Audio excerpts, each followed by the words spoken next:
Welcome to the ANipponNook channel. Every fan knows that Conan is the main character in the series who solves cases, but he's not the only one. Another character who can solve problems is Haibara. However, there are other characters like Sakukudo and Hattori who also have the ability to solve crimes, just like you. And then, there's someone else with that ability, none other than Haibara. The discussion about our boy ends here.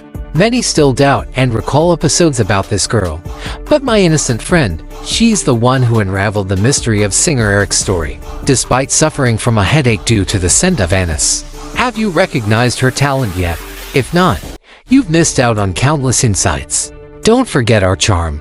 Remember, clicking like and subscribe makes it easy to keep up with all our videos. Let's all band together to escape this situation. So without further ado, let's dive into the case. The expedition to the Middle Castle. In the jungle, a group of young monks gathered, accompanied by a doctor who also served as a counselor. Dr. Agasa took the group camping in the Tobu area.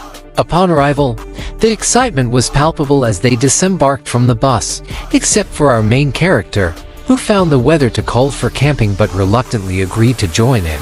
Little did they know, this camping trip would become more memorable than anticipated. Our doting uncle forgot his tent at home, leading to some unexpected adventures. While returning, the entire group found themselves lost in the forest, following the guidance of a young monk. Despite their ordeal, they were fortunate enough to spend the night in the car. However, this was just the beginning of their adventure. Upon reaching a magnificent castle, the group disembarked from the bus, greeted by Genta's hyperactivity and curiosity. As they explored, Genta climbed the castle's main gate and was promptly captured by the gardener, Katsuo Tabata. Meanwhile, Dr. Agasa and the doctor engaged in conversation, when suddenly, the second husband's daughter appeared. Mitsu's mother arrived to defuse the situation, allowing the group to stay overnight and explore the castle. As they wandered the courtyard, they stumbled upon a chest-like project, revealing the castle's secrets. They learned about the tragic deaths of the castle's previous occupants, including the first daughter, Saki Mamiya, and her husband. The group discovered the resting place of the mistress and others, including guests and some servants. The gardener, the only survivor of a cold, returned to his room early, while the group continued their exploration. They encountered Takahito Mamiya, the late couple's son, who had lived outside since childhood.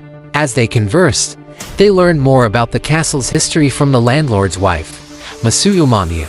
Afterwards, our detective, awake and alert, questioned the gardener about a particular room and the chessboard in the yard. Meanwhile, Aimi stumbled upon Mitsuhiko and Genta playing dangerously. Conan, utilizing his observational skills, discovered a hidden passage in their room. As the group searched for Conan, they discovered clues pointing to a secret door in the castle.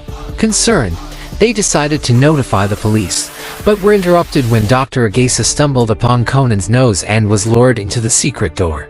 Haibara, in search of clues, decided to contact Inspector Meguer instead of headquarters.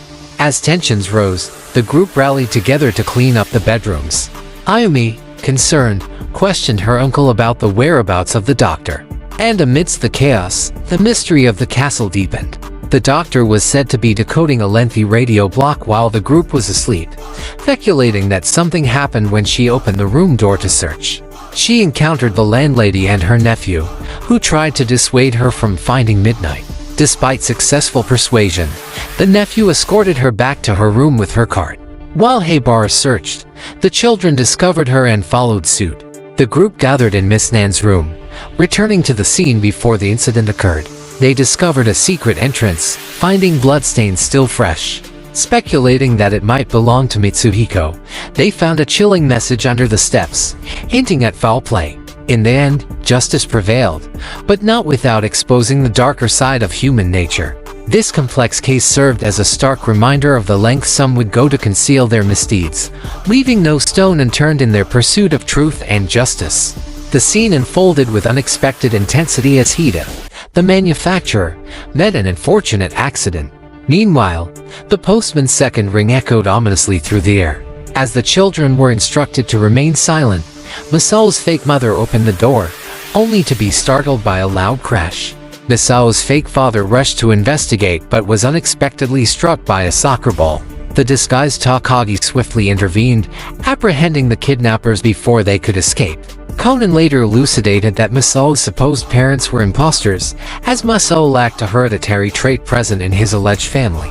This revelation underscored a vital truth that genetics, both in fiction and reality, are immutable.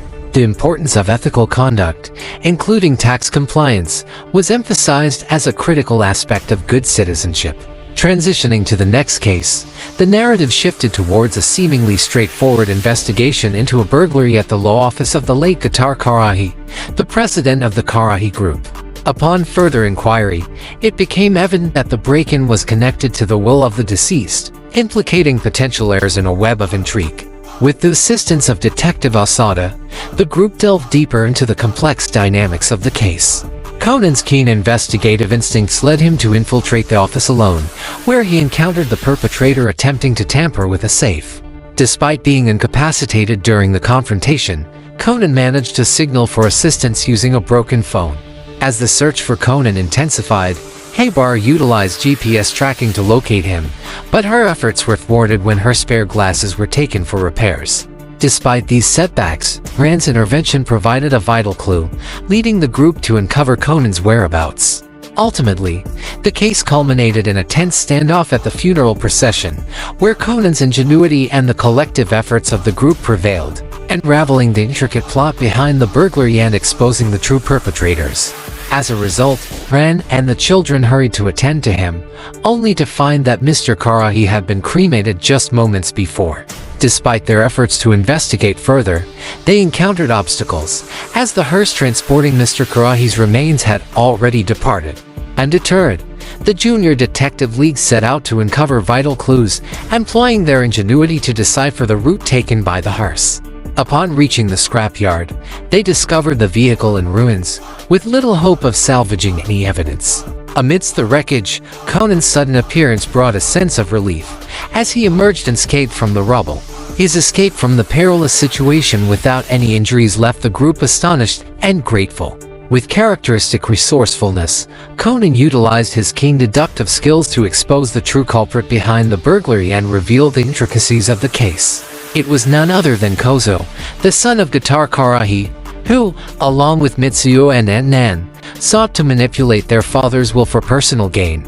Evidence such as gum stains and fingerprints implicated the trio, leading to their confession and the subsequent revelation of their motives. Their actions not only endangered lives but also underscored the importance of cherishing family bonds and valuing human life above material wealth.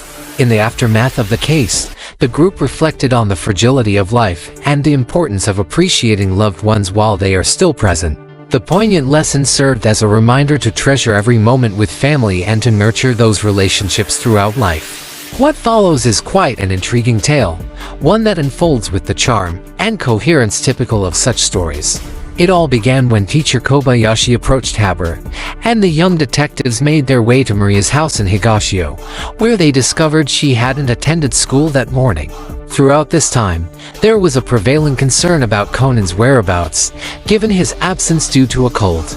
However, amidst this worry, there were also moments of excitement, particularly when Ren agreed to go on a date with Conan. As they conversed on their way to Dr. Agassi's house, a topic of hot discussion arose: the sighting of Shinichi in Kyoto, sparking anxiety among many.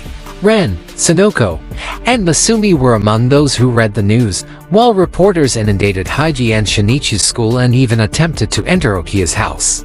However, amidst these concerns, the group received news of Maria's arrival at her late grandparents' house. They found the door locked, with a bag and shoes left outside, a poignant reminder of Maria's journey. Inside, they discovered clues left by her grandparents, leading to a treasure hunt orchestrated by the young detectives. Guided by Haibara's assistance, the team decoded messages and followed clues, eventually reaching a room where a fallen bookshelf initially caused alarm. However, this turned out to be another puzzle to solve, leading them closer to the treasure. After overcoming various challenges, including deciphering codes and rearranging books, they finally found Maria asleep in a memorial room dedicated to her grandparents.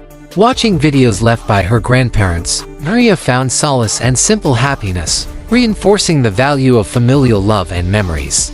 Meanwhile, Conan and the group embarked on their own investigation, leading them to the resolution of a classroom mystery involving a kidnapped teacher and a clever deduction game. By piecing together clues and employing their reasoning skills, they uncovered the truth and saved the day. Ultimately, these experiences underscored the importance of friendship, resilience, and the power of simple joys in navigating life's challenges. As the day came to a close, the group reflected on the lessons learned and the bonds forged, grateful for each other's support and companionship. While the whole group was disheartened without her, Nan, the girl known for her analytical skills, stepped up to tackle the code. As Conan often reminds us, every problem has a solution with the right help.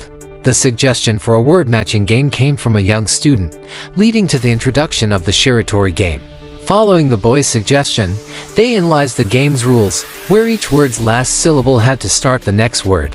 Genda's red color corresponded to number 1 on the dice, making him the first in the Shiratori game lineup. The students' names were then arranged based on the order indicated on the notice and the numbers on the paper they found. The order turned out to be Maria 3, Takumo 1, Ayumi 4, Natsuhiko 5, and Conan 6. The syllables from their names were separated, with each corresponding to a letter, ultimately revealing the message O-N-G-A-K-U or music room. This game, devised by the teacher, aimed to foster camaraderie among the students in a fun and engaging manner. However, it also highlighted the importance of education and the challenges teachers face in shaping young minds. If you enjoyed this video and found it informative, don't forget to hit the like button and share it with your friends. Your support helps us continue to create more content like this. And if you haven't already, be sure to subscribe to our channel to stay updated on all our latest videos. Thank you for watching, and we'll see you in the next one.